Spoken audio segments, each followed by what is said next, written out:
Iqra Global Media, sauti ya nuru na amani, habari na elimu kutoka kona zote za dunia. Tunaeneza upendo na maarifa, hadithi na sauti za kweli. Iqra Media inazungumza kwa mioyo ya watu wote.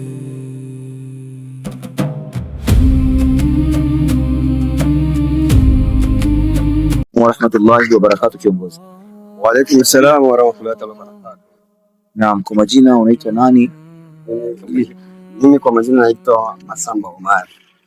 Bwana Masamba Omari, uweze kujitambulisha wewe ni nani na wenye kutazama Iqra Global Media uweze kujua. Mimi ndio kiongozi wa Centre Islamique Makobola. Makobola ya kwanza na Makobola ya pili.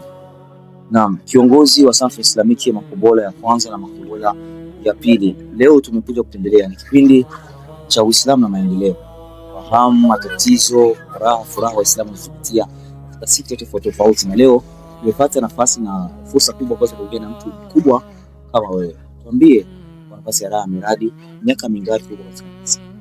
Mimi kwanza karibu na wahitaji, natoa pekee na pongezi, na msikomee hapa, muwe kila wakati kuja Makobola kuona ukweli. Katika miaka iposi karibuni miaka 10 na zaidi niko katika kazi ya uongozi, kwa tu matatizo yenyewe inanikabili hapa kwetu Makobola ni matatizo ya wafadhili.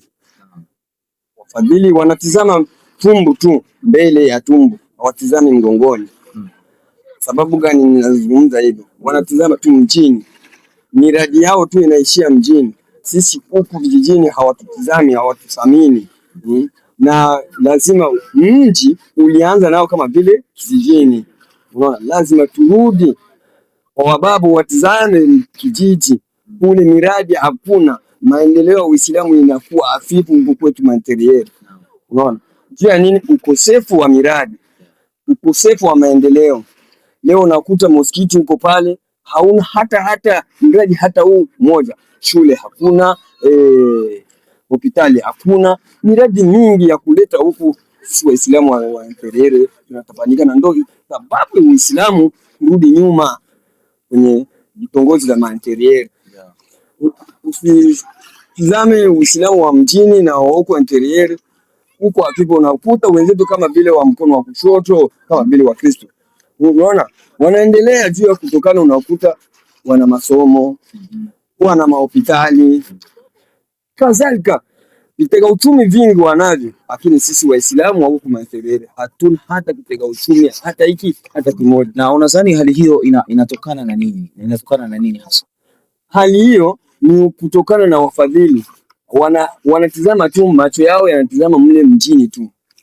Na wafadhili tunawazungumzia kwanza, wafadhili wa kwanza ni community, alafu ndio inakuja kuwa kama kutakuja ngazi ya juu, lakini kwanza community nyumbani. Je, uongozi hawezi kuwa na nafasi ya kuweza kufanyika kuchochea kitu hiki kuweza kwa uongozi kama vile uongozi wenye kuwa kama vile tunaweza kusema kama vile ngazi za juu huko, sio huko uongozi wa huko Manteriere hatuna lolote. Sasa Mlongo Mibo tunakwenda Bukavu Kinshasa, yani ndio wanaweza kuja mara moja watizame Manteriere tutafanya nini kwa kuinua Uislamu wa kule vijijini.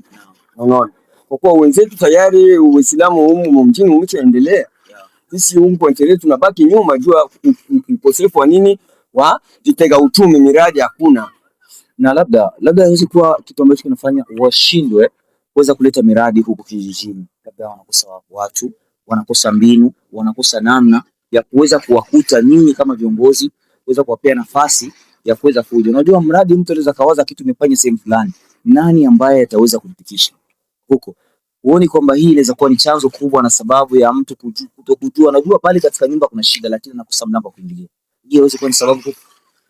Haiwezi kukosekana kwa kuwa kule Manteriere huko wako viongozi, mlango upo, wote kuja kuingia ndani ya nyumba bila lazima utapitia kwenye mlango. Sisi viongozi tupo. lazima utakuja utauona mlango, kama uone watakuonesha. Hata kipofu anakuwa ndani anapelekwa na anaingia ndani bwana. Milango ipo. Na labda miradi ipi ambayo labda nyinyi kwa mbele kabisa mmeweza kutaka, kwa sababu umezungumzia tumbo yani wanajali sana tumbo kuliko nyuma. Labda hiki kitu sijaelewa vizuri. Ulikuwa unazungumzia katika hali ya kuwaletea misaada ya kula na kushinda kufanyia maendeleo ambayo itakuwa ni ya kudumu. Mimi kama nimezungumza ile tumbo, wanatizama tu huko mjini tu, usunguni tu. Kwa kutizama hichi kwa interiere hakuna. Unaona, ndio maana nimetoa yako ka address ya kusema kwa mfano tu wanatizama tu tumbo, hawatizami mgongoni. Ni ajili ya miradi yao. Wakija tu unakuta nisha Mavenge wanajenga hospitali, Mlongo wanajenga masomo mazuri nini, watizame interiere hamna. Na labda mahitaji yenu sasa nyinyi watu kama watu wa Makobola, taki representant wa Makobola ND, unazungumza nini na kitu gani labda unapenda mradi wa kwanza labda kusema ufanyiwe unaweza kuwa muhimu sana na utaleta mabadiliko, kwa sababu wewe ni mganga ambaye unajua matatizo ya wagonjwa wako na sehemu ambapo unapoishi. Mashaallah, leo kama hivi kwetu hapa kwetu Makobola wanilete miradi shule, wanilete hospitali. Unaona, hayo yote ni maendeleo katika mji wa Makobola. Leo hakuna hospitali ya Waislamu Makobola, hakuna shule za Kiislamu hakuna. Sasa tutapata maendeleo. Ndio maana unakutanisha hata Waislamu baada ya siku 2-3 anaritadi, anakwenda anasikia eti kule kwa Wakristo kumekita angalau fulani tayari anakwenda huko mara moja. Sindua ile sija nini huko kwa Uislamu hakuna maendeleo, hakuna ulaji. Akiwa ndani ya kazi pale ni mwalimu. Iko pale shuleni. Iko mule ni mganga, iko mu hospitali. Hospitali unaona kama vile tizama pale Kilibura. Maisha kwa hospitali ya community. Sisi hatuna. Sisi hivi leo tizama.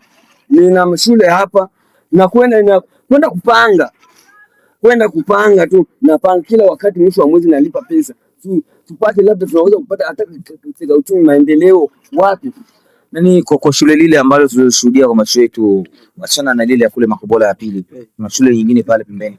Ile shule pia Zena, tunapanga au ni uwanja wa? Tunapanga. Mapatima sio zetu. Tunapanga tu.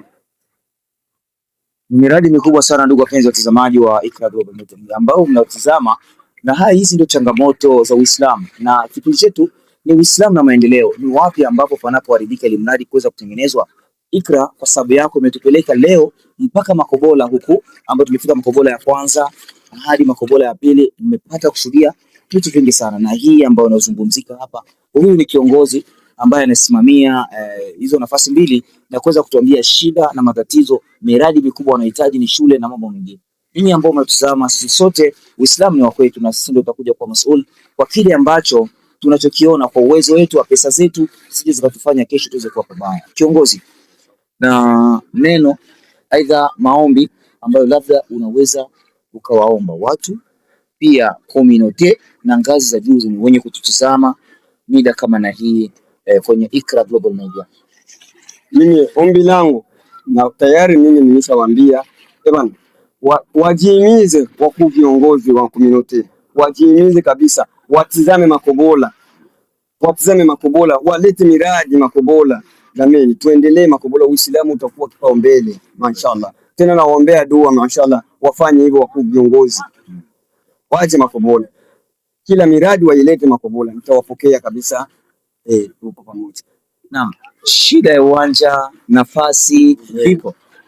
Uwanja kuna uwanja wenyewe wanatuambia tununue, lakini uwezo wa mimi kiongozi na waumini wangu hapa Makobola hatuna kabisa. Na hiyo labda zikapelekea watu wa moja kuweza kuidadi ya Uislamu kupanda na kushuka kwa muda fulani. Na ndio maana unaona ingelikuwa eti tuko na masomo, tuko na hospitali hapa. Hospitali ya Uislamu inaleta sasa nchini. Kweli kila mtu atakuwa mimi nitakwenda pale shule ya Waislamu, nitatafuta kazi pale. Unakuta wa vijana wa Kiislamu watakuwa wako na nguvu sana, wakuwa wana kazi. Basi bakili mambo ya wizi.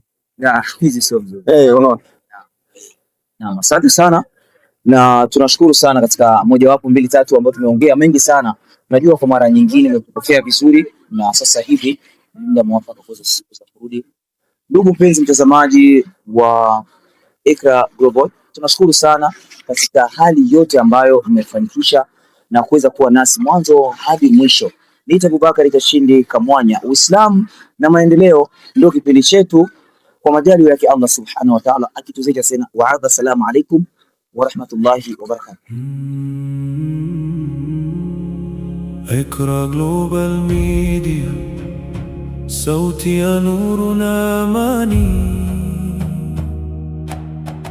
habari na elimu kutoka kona zote za dunia. Tunaeneza upendo na maarifa, hadithi na sauti za kweli.